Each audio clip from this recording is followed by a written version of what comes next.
একটি চোর চুরি করে পালাচ্ছে। পুলিশও তার পিছনে ছুটছে।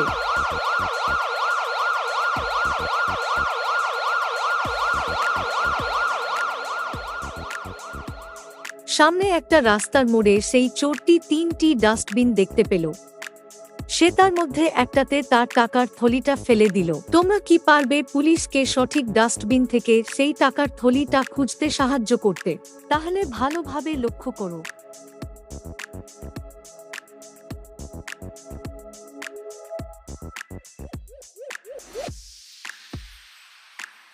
বন্ধুরা, এবার তোমরা বলো সেই টাকার থলিটা কোন ডাস্টবিনের মধ্যে রয়েছে।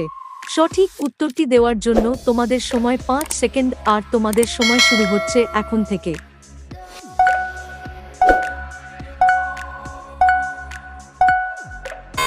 বন্ধুরা, সঠিক উত্তরটি হলো 3 নম্বর ডাস্টবিন।